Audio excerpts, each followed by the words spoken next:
आप सभी को नवरात्रि की हार्दिक शुभकामनाएं। नवरात्रि के 9 दिनों में माँ दुर्गा के 9 दिव्य रूपों की पूजा की जाती है और 7वें दिन पूजा की जाती है माँ कालरात्रि।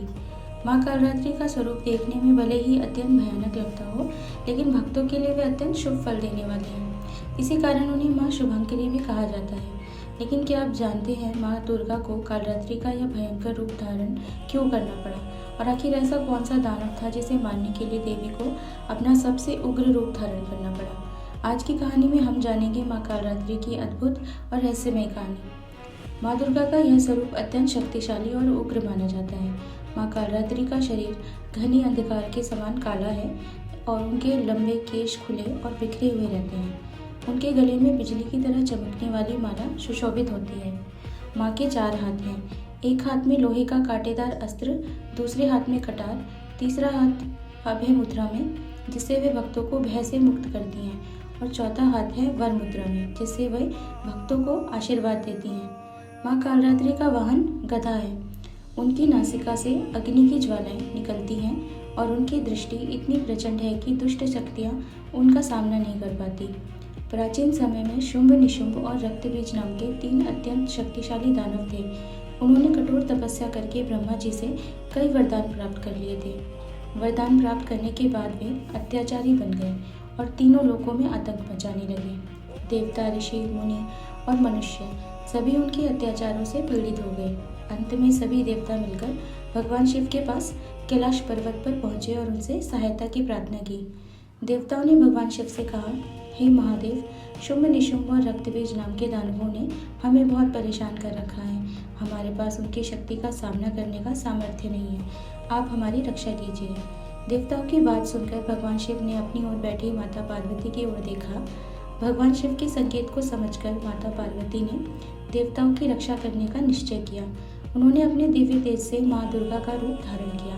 सिंह पर सवार माँ दुर्गा का रूप इतना तेजस्वी था कि पूरे आकाश में उनका प्रकाश फैल गया। जब दानवों को इस बात का पता चला तो वे युद्ध के लिए मैदान में आ गए।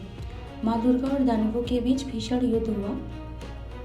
शुंभ निशुंभ ने अपनी पूरी शक्ति लगा दी, लेकिन वे आदिशक्ति के सामने टिक नहीं पाए। अंत में माँ दुर्गा ने अपने दिव्य अस्त्रों से शुंभ और निशुंभ का वध कर दिया। लेकिन अभी सबसे बड़ा संकट बाकी था।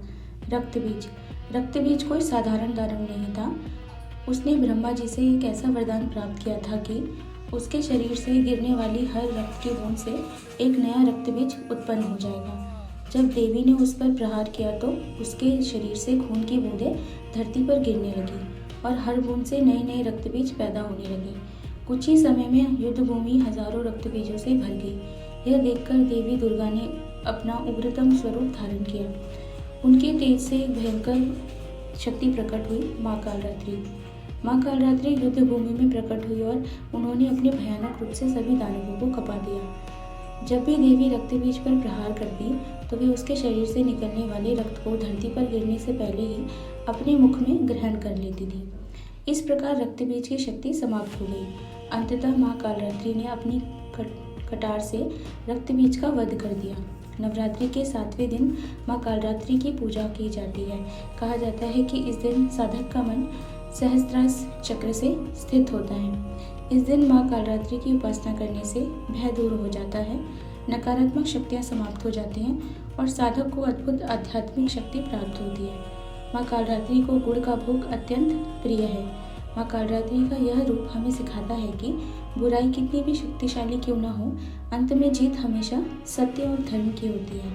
जो भक्त सच्चे मन से माँ की आराधना करते हैं, माँ किसी न किसी रूप में आकर उनके जीवन की सभी बाधाएं नाश कर देती है। अगर आपको माँ कालरात्रि की ये कहानी अच्छी लगी हो तो वीडियो को लाइक, शेयर एंड सब्सक्राइब करें। जय माता दी।